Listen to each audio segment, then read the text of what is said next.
เราอาจจะใช้วิธีทำอิกซี่โดยการเลือกออสุจิที่ดีเจาะเข้าเปลือกไข่และให้เกิดการปฏิสนธิหลังจากการเจาะเก็บไข่และได้เซลล์ไข่ตามที่ต้องการแล้วเซลล์ไข่ทั้งหมดจะถูกส่งเข้าไปที่ห้องปฏิบัติการเลี้ยงตัวอ่อนนักวิทยาศาสตร์เลี้ยงตัวอ่อนจะมีการแยกระดับชั้นของคุณภาพไข่ว่าเป็นไข่ในระยะ M2 ซึ่งเป็นไข่ระยะดีที่สุด M1 ซึ่งเป็นไข่ที่รองลงมานะครับระยะ P2 P1 GV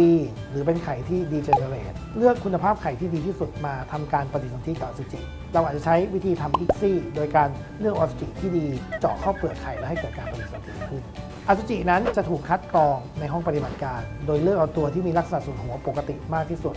มีอัตราการเคลื่อนไหวดีที่สุดแล้วนำอสุจิกลุ่มนี้มาปฏิสนธิกับไข่ในห้องปฏิบัติการหลังจากที่ได้ตัวอ่อนแล้วเมื่อปฏิสนธิสำเร็จเนี่ยจะมีการตรวจติดตามการเจริญเติบโตของตัวอ่อนว่าตัวอ่อนนี้มีการสร้างนิวเคลียสเป็น2นิวเคลียสหรือยังหากไข่ที่ผสมแล้วมีการสร้างนิวเคลียสเป็น2นิวเคลียสเราจะเรียกว่าไข่ระยะ 2PN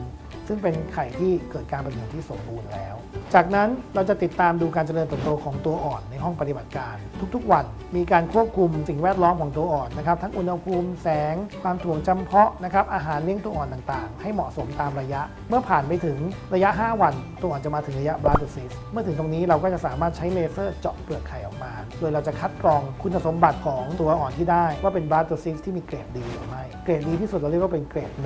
ลดหลั่นลงไปก็เป็นเกรด2หรือเกรด3หรือบางทีก็อาจจะเรียกว่าเป็นเกรด AA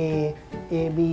AC อะไรอย่างนี้นะครับก็เป็นการลดหลั่นไปยิ่งเป็นเกรด A มากเท่าไหร่ก็จะยิ่งเป็นตัวอ่อนที่คุณภาพดีมากเท่านั้นการแยกคุณภาพของตัวอ่อนจะช่วยให้เราสามารถคัดเลือกตัวอ่อนที่เหมาะสมที่สุดที่จะนำมาใช้ใส่กับเกล็ดเข้าสู่โพรงมดลูกแล้วก็ตัวอ่อนส่วนที่เหลือเนี่ยเราสามารถนำกลับไปแช่แข็งเก็บไว้เพื่อใช้ในอนาคตได้ด้วยครับ